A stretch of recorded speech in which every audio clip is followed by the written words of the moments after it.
Friends welcome to switch job info. അപ്പോൾ ഈ വീഡിയോയിൽ നമ്മൾ പറയാൻ പോകുന്നത് കേസിൽ വന്നിരിക്കുന്ന വാക്കൻസിയെ കുറിച്ചിട്ടാണ്. നേരിട്ടുള്ള നിയമനമാണ്, കോൺട്രാക്ട് ബേസിസ് ആണ്. പരസ്യം പ്രവണത കൊടുത്തിട്ടുണ്ട്. ഒരുപാട് വാക്കൻസീസിലോട്ടാണ് വിളിച്ചിരിക്കുന്നത്. Executive training, executive placement, business development executive എന്നീ വിഭാഗങ്ങളിൽ ഓരോ വാക്കൻസി വീതവും. ഡിസ്ട്രിക്ട് സ്കിൽ കോർഡിനേറ്ററിൽ 4 വാക്കൻസി വീതമാണ് ഡിസ്ട്രിബ്യൂട്ട് ചെയ്തിരിക്കുന്നത്. Executive training, placement, business development executive എന്നീ വിഭാഗങ്ങളിൽ 40,000 രൂപ വീതമാണ് പെർ മന്ത് ലഭിക്കുന്നത്.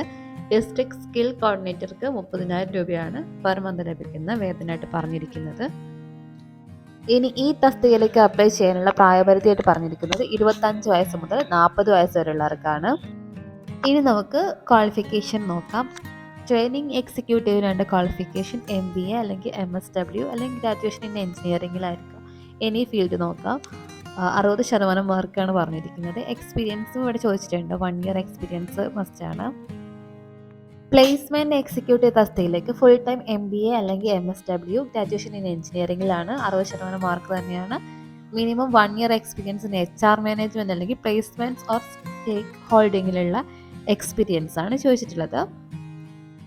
അടുത്തതായിട്ട് ബിസിനസ് ഡെവലപ്മെൻറ്റ് എക്സിക്യൂട്ടീവിൻ്റെ ക്വാളിഫിക്കേഷൻ MBA ഇൻ മാർക്കറ്റിംഗ് അല്ലെങ്കിൽ ഇക്വലൻറ്റ് വിത്ത് മിനിമം 60% മാർക്കാണ് പറഞ്ഞിരിക്കുന്നത്.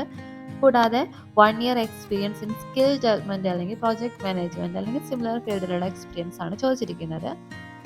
ഡിസ്ട്രിക്ട് സ്കിൽ കോർഡിനേറ്റർക്ക് വേണ്ട ക്വാളിഫിക്കേഷൻ സെയിം തന്നെയാണ്. MBA അല്ലെങ്കിൽ MSW അല്ലെങ്കിൽ graduation in any engineering field with minimum 60% മാർക്കാണ്. എക്സ്പീരിയൻസ് പറഞ്ഞിരിക്കുന്നത് മിനിമം 1 ഇയർ എക്സ്പീരിയൻസ് ആണ്.